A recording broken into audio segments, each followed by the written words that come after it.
I don't quite understand the logic, because as we understand, the viruses are not human-made. So either the narrative which is behind the push to pressure China to pay for it is having in mind that China somehow created the virus as a biological weapon, and somehow this being created was spread across the world in order to cause a harm to other nations, or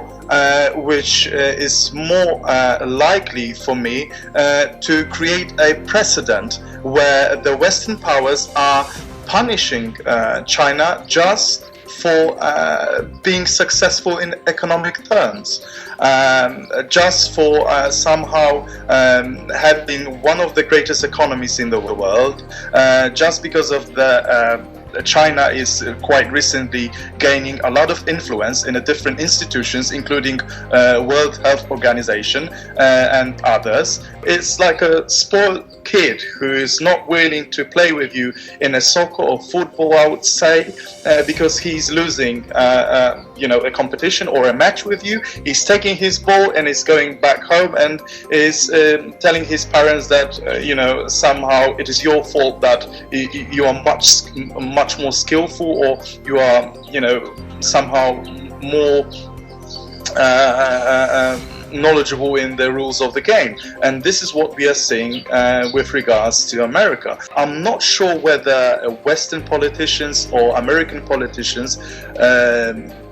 understood that we are living in a multipolar world, that every single country has the right to have the equal say or equal influence, or right to seek the influence in the world. But I think that some of the countries, and especially here I'm talking about the United States, is not willing to comprehend the current realities. And that's why I think that China in the coming years will be perceived as an enemy, not as a partner, and is very dangerous trajectory for all other countries, which will have to choose between United States and China, which was also delivered by the famous international theory realist Mr. John Mearsheimer, who said that because of the economic interaction between Europe and other countries with China, and I'm quoting here, the jealous goals of United States will somehow try to punish them. And we are seeing this, which started during the so-called economic or trade wars